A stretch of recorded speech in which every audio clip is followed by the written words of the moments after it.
In this episode, we battle the wind and rain again, fend off a rogue boat, and go a little stir crazy. We don't want to go out, but we can't stay here because we get bored.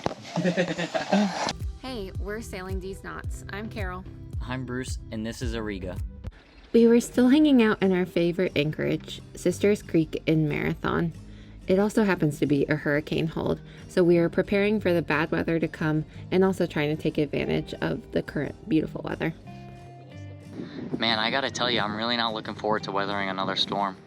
Like, already on Windy, this shows 50 miles an hour, and like, the other one didn't show 50, but this one does.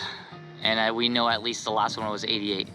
That last storm that we can't shut up about, that broke several things in our boat and also our confidence. So this time we are taking no chances. Our biggest problem was our jib, and that's not on, I mean, it's on the boat, but it's just tucked away. So between that, and then now we'll wrap around a couple wraps of the ratchet strap on our beautiful main zip cover right here, and then we'll tighten this thing down, and anything loose, like our bean bags, we know to bring those inside or do anything else with them, and then we're just gonna get prepared to get wet, and all of our little hatches and latches are gonna start leaking in our windows, so. Woohoo! Yeah, we're so excited. And we are a little nervous. We're kind of close to this boat and they have some flimsy lines, but the owners of it just drove past, so we're gonna reinforce the lines if we need to. They're not actually staying there. As it turns out, our prediction was right, and that boat ended up being a big problem for us later when the weather hit. See, BMO's putting on fenders just in case that boat does anything squirrely. We've got 2 anchors out, 2 stern lines. Shut up, more. Yeah, our buddy that we met on the other PDQ, he helped us out with our stern lines. So now the only thing left to do is go fishing. That's what I was thinking. Yeah, or something, I don't know. We'll figure something else out. Before fishing, we ended up taking the short dinghy ride over to check out Sombrero Beach for the day.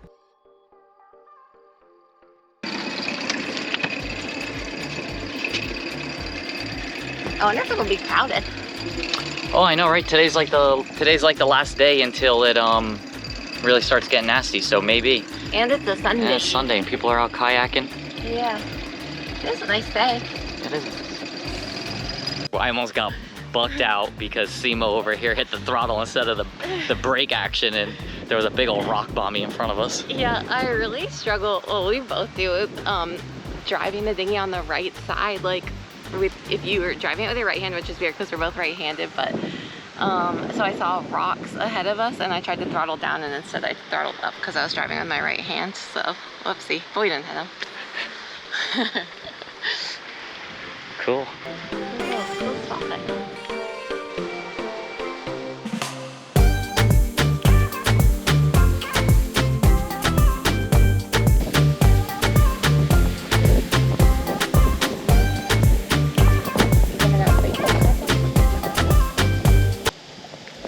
Twinkle toes. The BMO board countdown started once we got here, and time's up. So we're gonna go fish. Caught a lot of rope, dude. You want me to get it?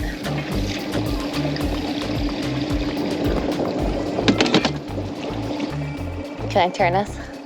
Yeah, a little left. Yeah. Ready? All right, yeah. I like to do it before you say that you're ready. Oh, you just want to see the king fall, huh? Now that I got the GoPro going. Yeah. You ready? Don't know if I'm allowed to say this as somebody who lives on a sailboat, but I don't really like fishing that much.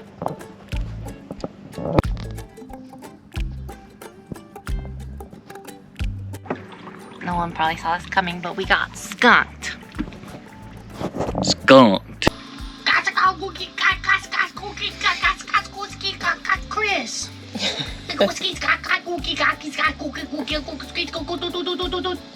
Mom, Chris. Ow. No seams. No. Oh, those little bastards. Oh, I thought it was too cold for Me too. them. Maybe they've been surviving in the warmth of our boat.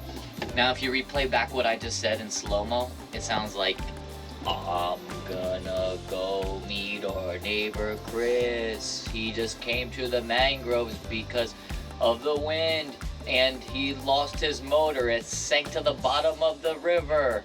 And I'm gonna see if he needs a ride ever. I don't know why you repeated yourself. That was perfectly clear. We are about to maybe go have our last shower in the shore, in the real shower.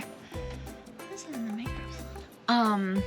But yeah, we're gonna go do a workout, go to UPS, go to Publix, the usual lineup, and hopefully get in for our last showers. Today's the last day we paid for the dinghy dock / showers, and we don't know if our cards will still work. We're also gonna give our neighbor a tow. So today's really our last day, I think, where we'll wanna go to shore because I think it's gonna be nasty after this. And we're about to get cabin fever, so go try to make the most of it.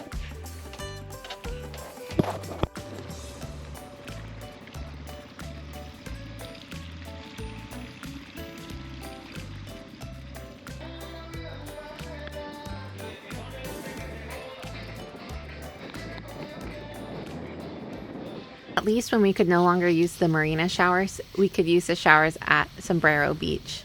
And Bruce could make all the families there uncomfortable by filming me.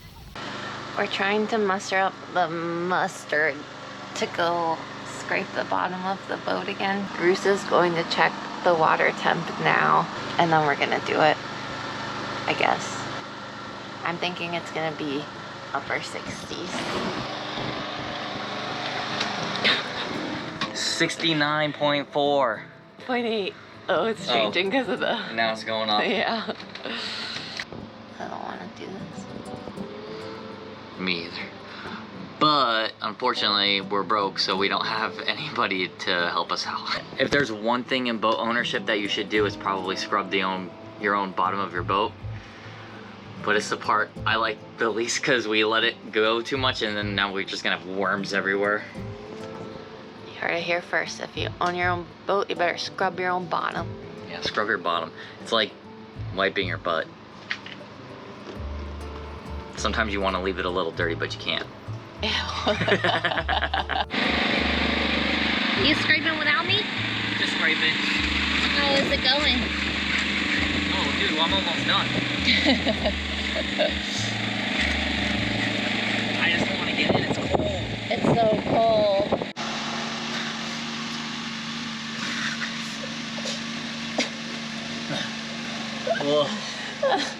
Okay, we've convinced ourselves to clean the bottom. Oh my god, I look like a penis.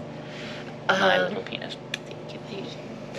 Yeah, so we want to make sure our ears are covered so that little barnacle wormy things don't get into our ears. Because we saw a Delos episode where that happened. And also, I hate worms, so I got a sew cap. BMO said he didn't want one, so... And now he doesn't get to look as cool. This is really tight. Nice. Well, let's get on with it. Let's go before we change our minds.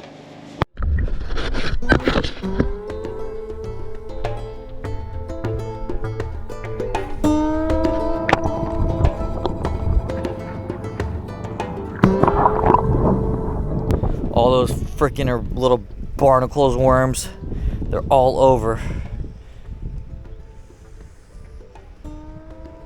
I'm so fucking cold. Yeah, I'm freezing.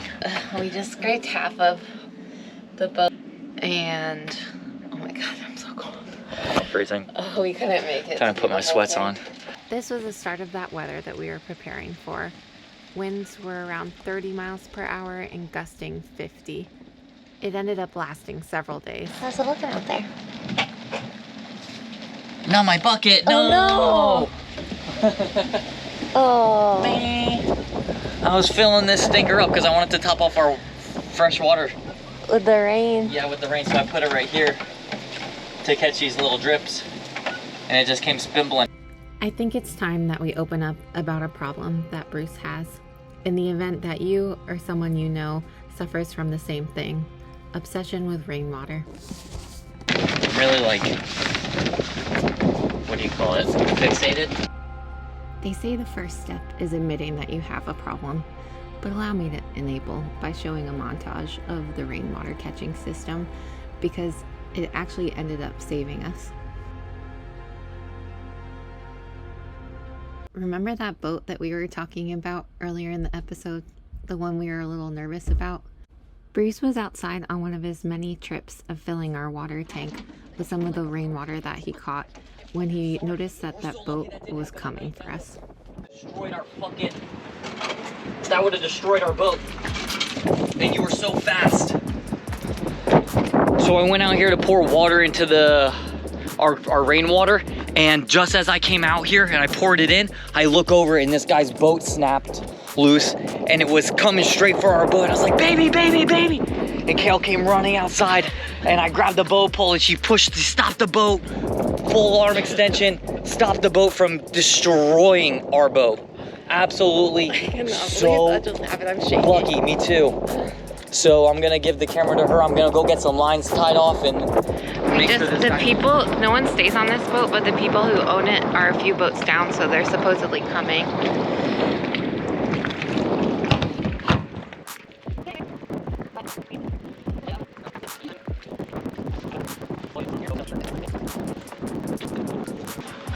I don't know, this stuff keeps happening to us. Oh my gosh. Yeah, I was just sitting in here working on the computer and I just hear Bruce yelling, baby, baby, baby.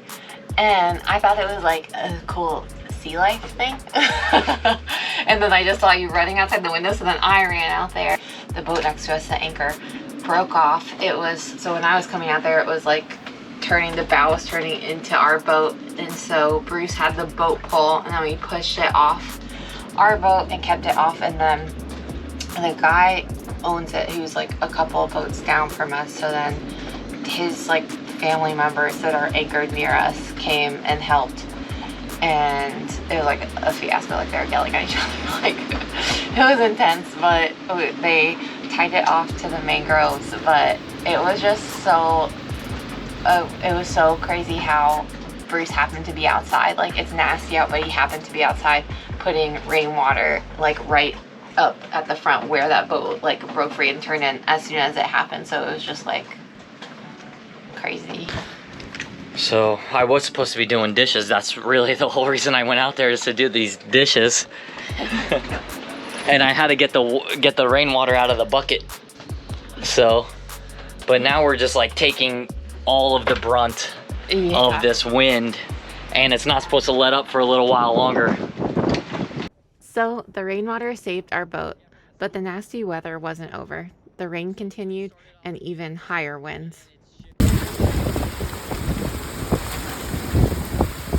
Anyone who lives this lifestyle will tell you it's filled with the highest highs and the lowest lows, and any incident makes you wonder if you could be close to not only losing your boat, but also your home.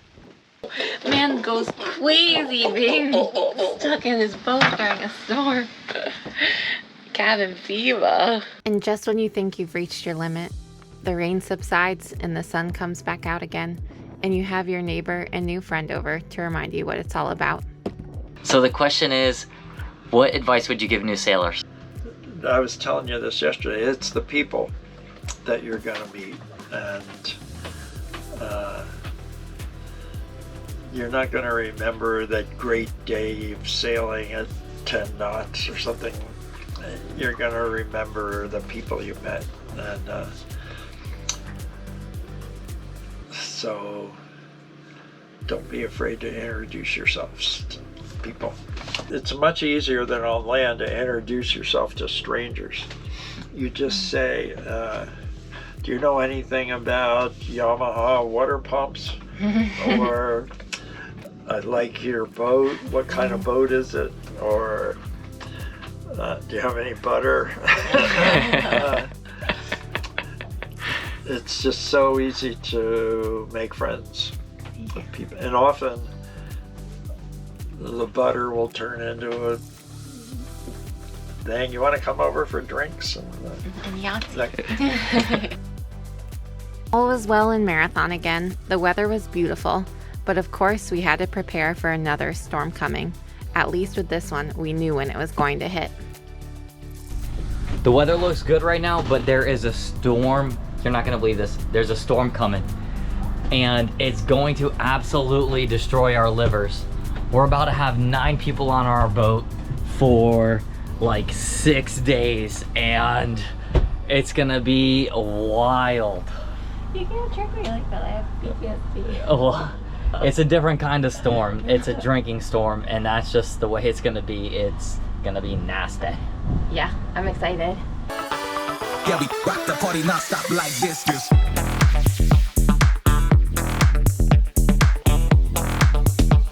Yeah, we rock the party non-stop like. We're ready, Barbie. Okay, follow these knots. Those knots. Follow these knots. Figure it out, everybody. Thank you.